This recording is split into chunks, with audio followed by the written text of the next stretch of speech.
The Magnetism of Discovery, The Legacy of William Gilbert.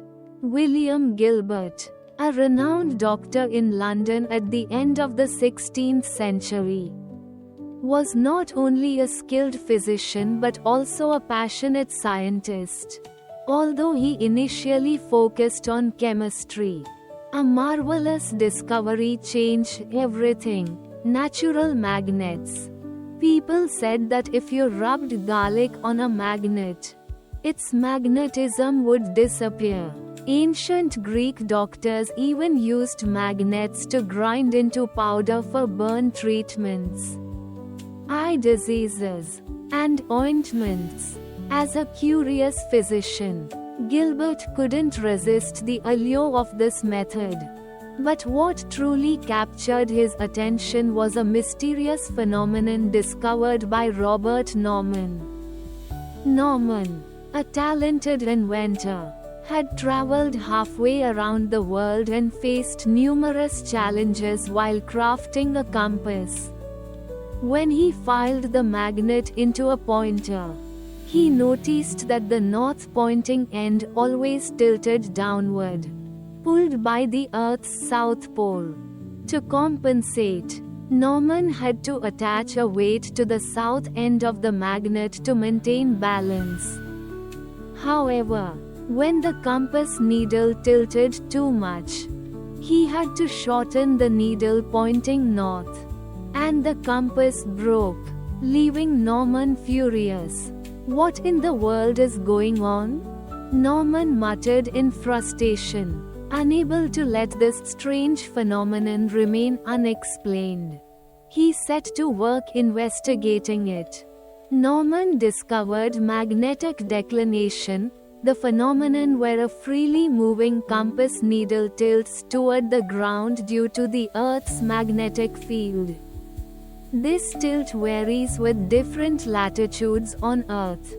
But why does it happen? The answer remained elusive. In 1581, Norman published his discovery in the book The Neve Attractive, igniting curiosity in Gilbert. Remembering the work of Petrus Peregrinus the Maricourt in the 13th century, Gilbert decided to recreate his experiment. He created a magnetic sphere and moved a small magnet around it, exploring the influence of different points on the magnet. "This is incredible." The magnetic declination Norman mentioned also appears on the magnetic sphere, Gilbert exclaimed in awe. Moreover, this declination is strikingly similar to Earth's magnetic declination at various latitudes. Could it be? A breakthrough idea suddenly formed in his mind.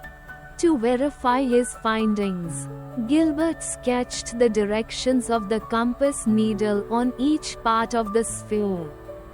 He found that all the needle directions could be connected to form large circles, similar to Earth's meridian lines. He named these lines magnetic meridians, with their intersections at the north and south poles of the sphere, where the magnetic forces are strongest.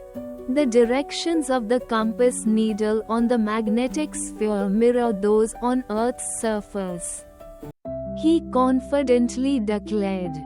Thus, Gilbert named his magnetic sphere Terra, Little Earth. He combined ancient and modern research on magnetism with his own discoveries to create the book On the Magnet, which was published in 1600. He proposed that Earth itself is a giant magnet, with its magnetic field distributed unevenly according to its shape and structure, just like the surface features of the Earth. With his bold assumptions, Gilbert caused a stir in the scientific world. Though his views did not directly contradict Aristotle's belief that the Earth has a soul, Gilbert still received praise from the Church because his ideas didn't conflict with their doctrines.